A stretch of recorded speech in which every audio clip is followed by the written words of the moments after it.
Assalamualaikum warahmatullahi wabarakatuh. Perkenalkan, nama saya Herlina Stambuk A24121050.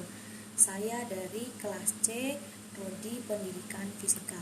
Di sini saya akan menjawab pertanyaan dari mid semester pengantar pendidikan, yaitu jelaskan kaitan antara hakikat manusia dan pendidikan. Jadi kaitan pendidikan dengan hakikat manusia yaitu makhluk ciptaan Tuhan yang paling sempurna, yang memiliki kemampuan intelektual dan daya nalar sehingga mampu berpikir, berbuat, dan bertindak untuk membuat perubahan yang maksud pengembangan sebagai manusia yang utuh dan manusia yang dapat berpikir secara dinamis. Nah, dalam kaitannya dengan perkembangan individu, manusia dapat tumbuh dan berkembang melalui suatu proses alami menuju kedewasaan, baik bersifat jasmani maupun rohani. Oleh karena itu, manusia memerlukan pendidikan demi mendapatkan perkembangan yang optimal sebagai manusia. Nah, yang kedua yaitu jelaskan yang dimaksud pendidikan sebagai sistem beserta contohnya. Nah, maksud dari pendidikan sebagai suatu sistem adalah pendidikan sendiri terdiri dari elemen-elemen atau unsur-unsur pendidikan yang dalam kegiatannya saling terkait secara fungsional sehingga merupakan satu kesatuan yang terpadu dan diharapkan dapat mencapai tujuan.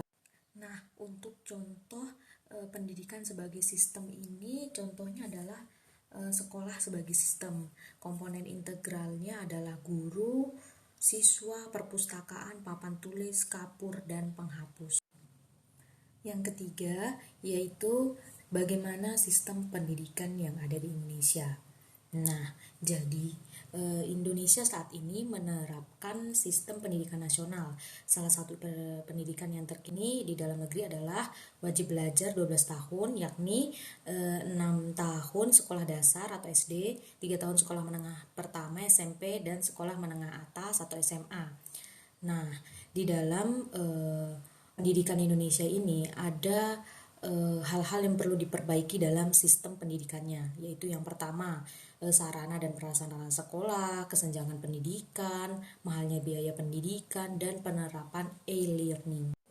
Nah, untuk yang keempat yaitu bagaimana upaya seorang guru agar menjadi seorang guru yang menjadi guru yang profesional.